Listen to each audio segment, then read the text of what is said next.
प्रयोजन पड़े हाँ जी तो मैं खाना बनावे खातिर हाँ घर ही के लोग खाना बनावे बनावे घर के औरत लोग हाँ जी खाना बना ले हाँ और नाचे खातिर नचनिया बाहर से बुलावल जाओ हाँ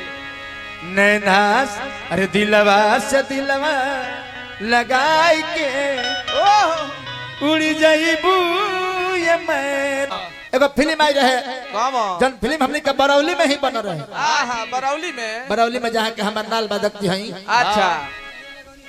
भड़कुया तिवारी टोला हाँ यहाँ का लिख ले रहा कंका नाच दुबे जी वहाँ के फिल्म बनौले रहनी नहिया लगौनी सैया से ओमे गाना रहे मुहवा से कैसे बताई हो दर्दिया कहाबा छुअला के बाद बुझाई हो दर्दिया कहाबा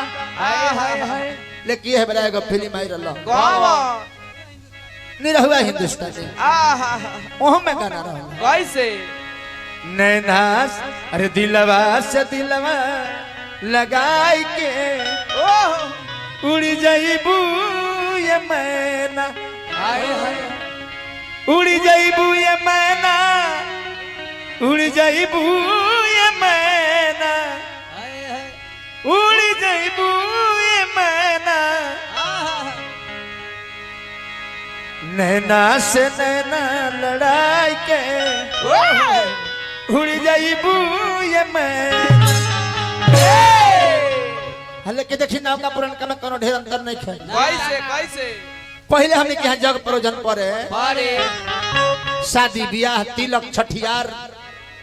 जग प्रयोजन पड़े हाँ जी तो मैं खाना बनावे खातिर हाँ घर ही के लोग खाना बनावे बनावे घर के औरत लोग हाँ जी खाना बना ले हाँ और नाचे खातिर नचनिया बाहर से बुलावल जाओ हाँ आए बे ए बेरा खाना बनावे खातिर बाहर से बुलावल जाता हाँ जी और नाचे खातिर तो घर ही के लोग काफी बा घर ही के लोग नाच लेते हाँ जब ले भांगड़ा लगे गाछ नहीं खेला को तब ले छोड़त नहीं खेलो जा यह अंतर बा का तो कहे के बा का कि सुमिरन में तो हके बुलाई हो मैया गौरी के लगना सुमिरन में तो हके बुलाई हो मैया गौरी के लगना